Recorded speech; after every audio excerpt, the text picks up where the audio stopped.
Tahukah kamu, tradisi membuat ketupat sudah ada sejak abad ke-15. Menurut cerita rakyat, ada ketika masa hidup Sunan Kalijaga. Tepatnya ketupat mulai ada pada masa syiar Islam Sunan Kalijaga pada abad ke-15 hingga abad ke-16.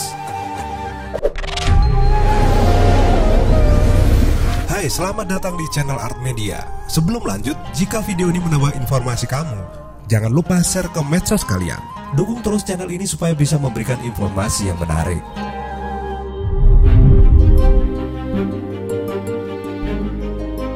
Menurut sejarawan Fadli Rahman dari Universitas Padjadjaran Bandung, Sunan Kalijaga menjadikan ketupat sebagai budaya dan filosofi Jawa yang berbaur dengan nilai keislaman. Pak Fadli juga menjelaskan bahwa hidangan ketupat juga dicocokkan dengan nilai keislaman oleh Sunan Kalijaga. Namun Sunan Kalijaga membarukan pengaruh budaya Hindu pada nilai keislaman, sehingga ada akulturasi budaya antara keduanya. Sehingga menurut Pak Fadli menyebut bahwa ketupat bisa jadi berasal dari zaman Hindu-Buddha di Nusantara. Ketupat memang tidak tertulis dalam prasasti yang diteliti para ahli. Namun menurut Pak Fadli ada tanda bahwa makanan dari beras yang dibungkus dengan syiar sudah dilakukan masyarakat di Nusantara sebelum masa pra-Islam.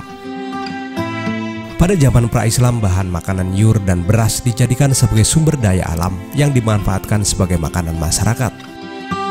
Selain itu, masyarakat Bali saat ini juga menggunakan tipat atau ketupat dalam ritual ibadah.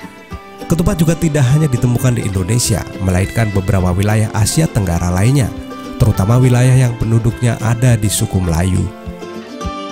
Ketupat disebut kupat oleh masyarakat Jawa dan Sunda. Kata kupat memiliki arti ngaku lepat. Dalam bahasa Indonesia artinya mengakui kesalahan.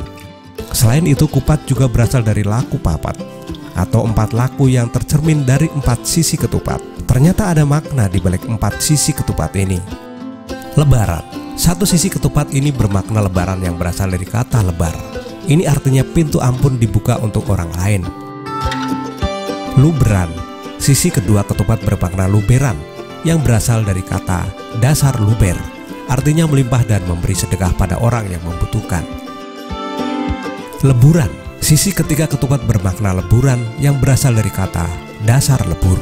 Leburan bermakna melebur dosa yang dilalui selama 1 tahun.